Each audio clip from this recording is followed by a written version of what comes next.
In this video, I'm going to show you exactly how I grew a multi-six-figure Airbnb portfolio while working a full-time job and eventually quitting that job in less than 2 years. We're going to cover three things. One, how I started with Airbnb with less than $10,000. Two, how much time I actually spent to get this to work and how I budgeted my time with a full-time job. And three, what I would do if I was starting from scratch again, which is actually the same advice that we've given to hundreds of 9-to-5 professionals to launch profitable Airbnbs nationwide.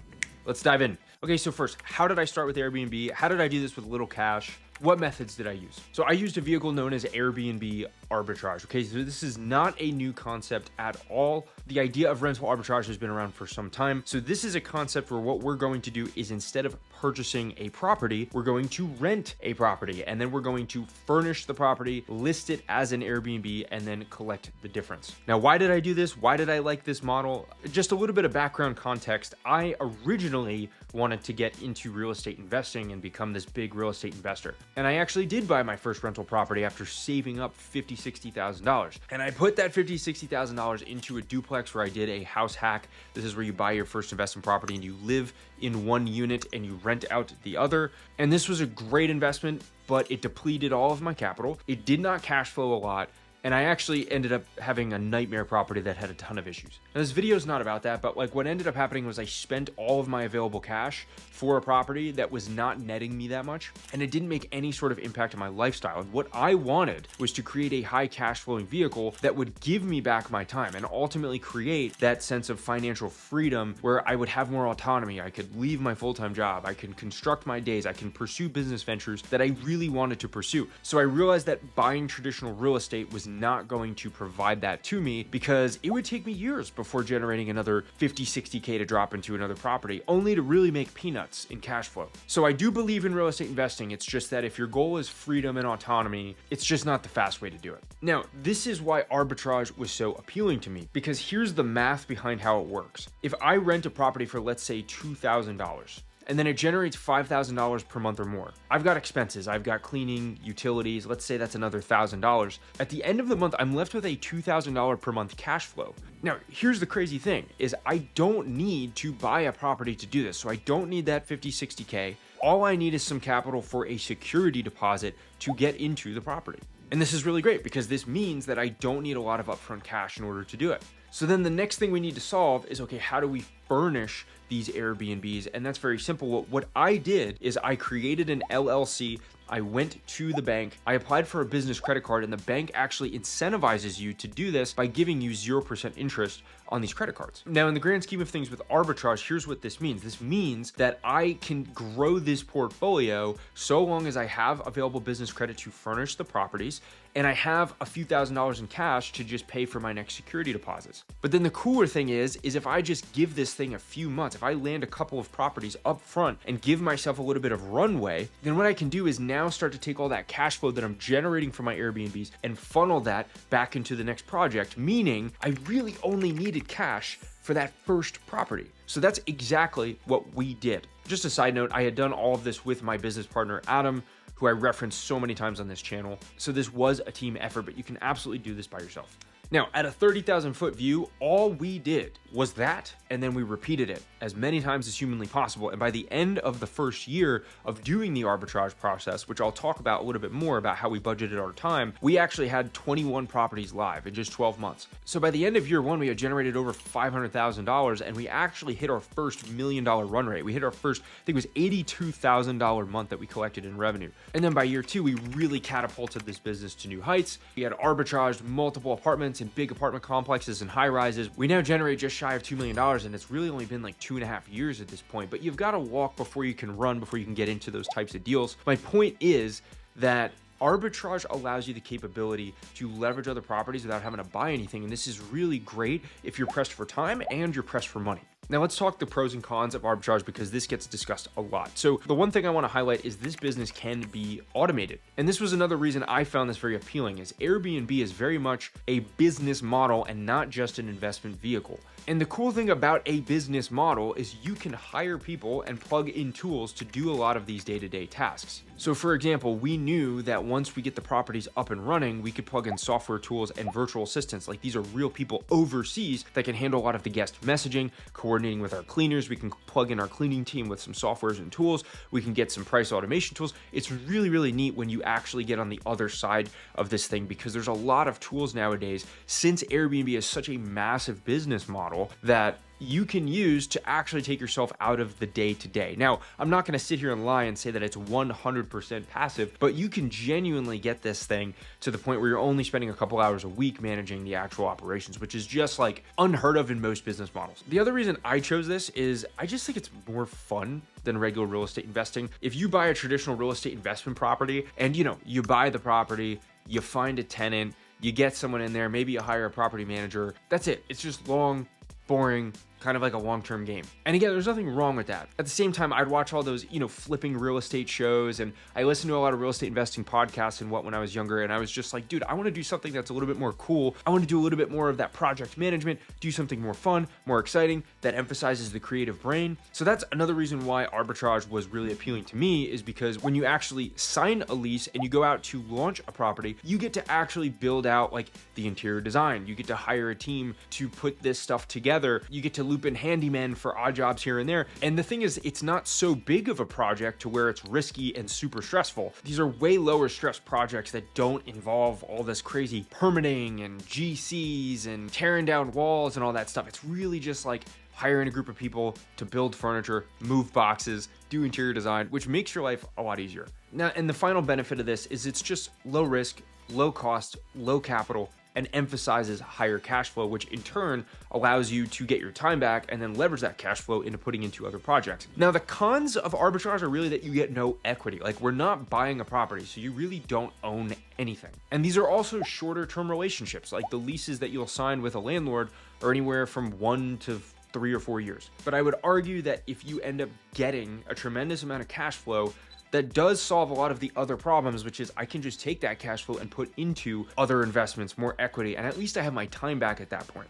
So from an upfront cost perspective, I really only needed just a few $1,000s for my first 2 security deposits. Adam and I were fortunate enough that in our first go round, we actually landed 3 properties in our first mass attempt to arbitrage deals. We needed a total of about $5K in cash each, right? So we each put in about $5,000 for those first upfront security deposits, and then we just financed the furniture with that 0% interest business credit that I mentioned earlier. Then we were off to the races, baby. So we did this, we launched our first few properties, we gave it about a month, started collecting some of the revenue, put that revenue into the next project, and we repeated this cycle a few times throughout the year in order to get to those first 21 properties. It's really not rocket science. It's really not anything complicated. It was really just a matter of being consistent with the work that we put in. So let's move on to the second topic here, which is how much time I actually spent to get this to work, and how we budgeted our time with our full-time jobs in order to make sure we can make progress with this thing. Because like many of you guys watching, my job was pretty demanding. Like I had a very busy schedule. I didn't have a tremendous amount of free time, but I ultimately wanted to build something substantial.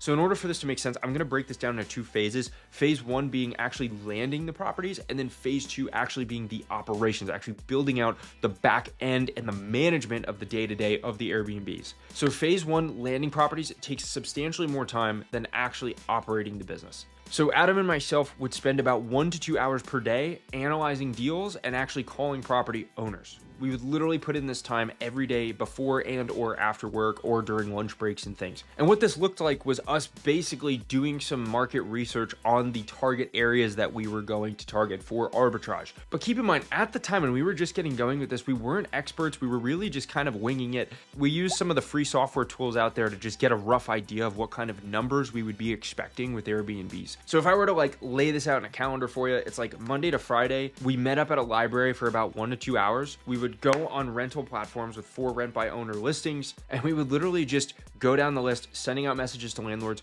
calling them. And this would kind of alternate. Like one day we would send out messages to landlords, the following day we would call them and speak with them and just kind of build relationships with property owners. And that kind of sounds like a lot, but guys, one thing I really want to emphasize is if you do this consistently every day for just 1 to 2 hours, in 1 week, you will have a ridiculous amount of opportunities. And that's really all the time that we spent on the front end to get the opportunities going, is 1 to 2 hours a day of talking to property owners and doing some market research, making sure the regulations are up to snuff and all that stuff. Now, the biggest time investment is by far the actual physical property setup. we would sacrifice about 2 weekends per month for about a 3 to 4 month period to get our first 10 listings up and running. So like week 1, Monday to Friday, we would call landlords each day and try to build opportunities and interest in us arbitraging their properties. And what we would do that entire week are set up property tours for us to go look at the properties on that Saturday. So Monday to Friday, call landlords, drive out on Saturday, tour properties all day. Then we would drive back Sunday. Now, out of the properties that we just toured in that first weekend,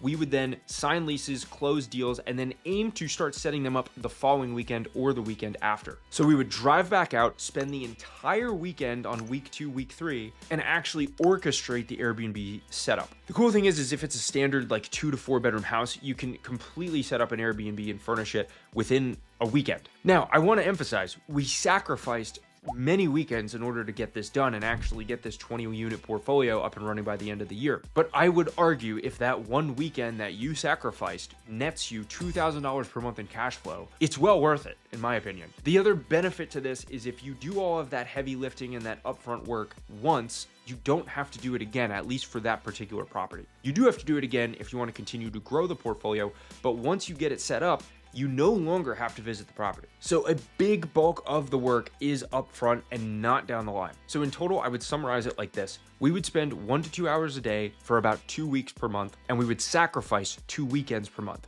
We did that consistently for a 3 to 4 month period. I'm not gonna act like that was a cakewalk, but we did it outside of our full-time work hours, and by the end of the year, we were generating more than $500,000. Now, phase 1, landing properties, definitely the more time-intensive process. Phase 2 on the operational side is way easier. For your first 1, 2, maybe even 3 Airbnbs, you really do not need to start plugging in all of these tools and build a software team and a virtual assistant team and all that stuff. Managing the day-to-day on Airbnbs for just a couple of Airbnbs is not a nightmare. You're simply answering guest messages, you're simply coordinating with one cleaning team, and that's about it. You could do that without any software tools, without any virtual assistant team. It will take a couple hours a week to do that, and you'll also have to be answering guest messages on like Friday nights, Saturday nights when it's the busier time.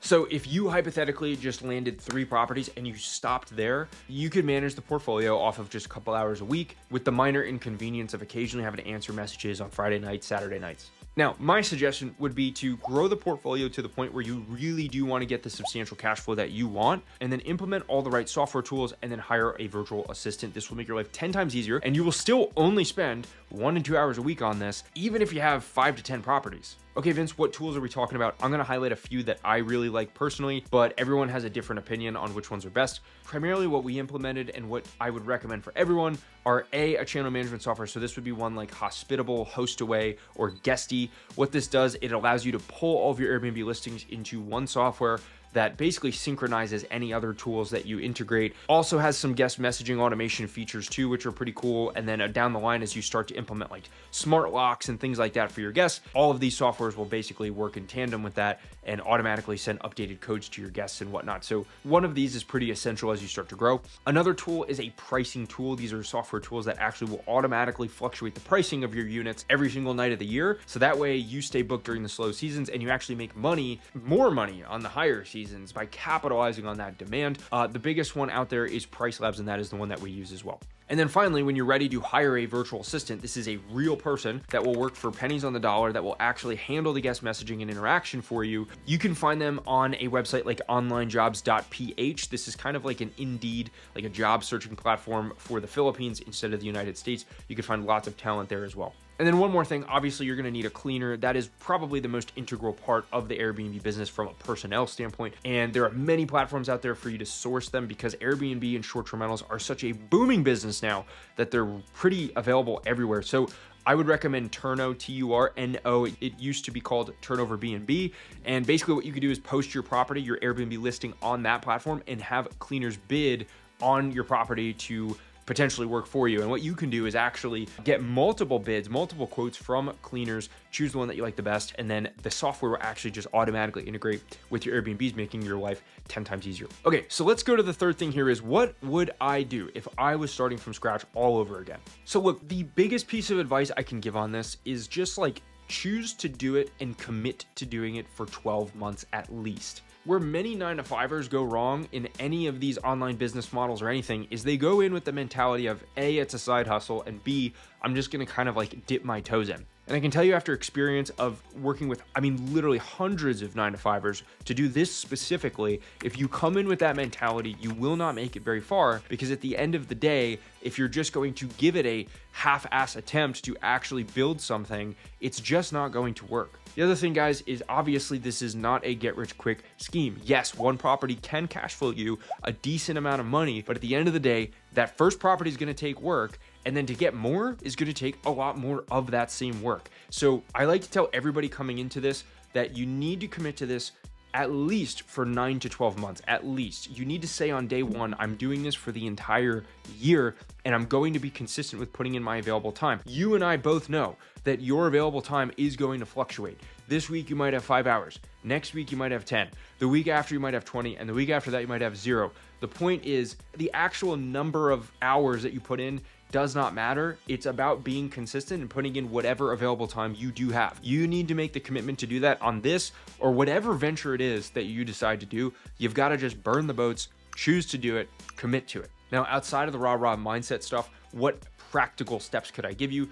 Really, two main things I want to highlight. The first thing is researching the regulations in your area. Short-term rentals are here to stay, which is why they're being regulated in many major cities. So what you want to do first is identify the regulations in your area to make sure that the arbitrage model will work for you. And then the second thing would be to research numbers in your area to make sure that your market will be profitable and that the properties in that market will actually be profitable as well. You don't want to just jump into any property and cross your fingers and hope that it will make money. You want to basically confirm through data and research that, like, okay, there is a really high likelihood I'm going to make at least $1,000 to $3,000 per month in cash flow. I'm not going to dive into these topics in this video because, of course, that will take another 10-15 minutes. But now you understand exactly how I did this. You're probably wondering, how do I research the regulations of my market? How do I actually crunch the numbers to make sure that it's profitable? So what I'm going to do is I'm going to recommend that you watch this video. I'm going to drop a link somewhere on this, wherever YouTube allows me to do it. And that video will break down in depth the entire research process that we